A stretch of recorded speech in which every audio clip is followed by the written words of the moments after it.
சழகில ரெண்டும் சமத்தாரோ சம்மரமா சழகில பரத்தனையோ புளிய மரம் உனக்கு வந்தாரோ இல்லை வரும். சாமி எந்திருக்கிறீங்க ஒருத்தர் இடிச்சுக்குருவிய கீழே விழுந்துட்டா ஏதாவது ஒண்ணுனா என்ன பண்ண முடியும்? உட்கார் சாமி. உங்களுக்கு நான் தான் பொறுப்பு, நான் தான் பதில் சொல்லணும்.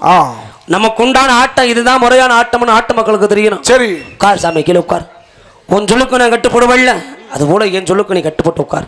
மண்டிட்டு உட்காரு கீழே உட்கார்ந்து சாமி. எப்ப அந்த இளைஞர்கள் இந்த பாண்டி மினியை பிடிச்ச கொஞ்ச நேரம் குறவையா நெல்லு சாமி. பாண்டியா கருப்பனா இருந்தாலும் சரி பாண்டியா இருந்தாலும்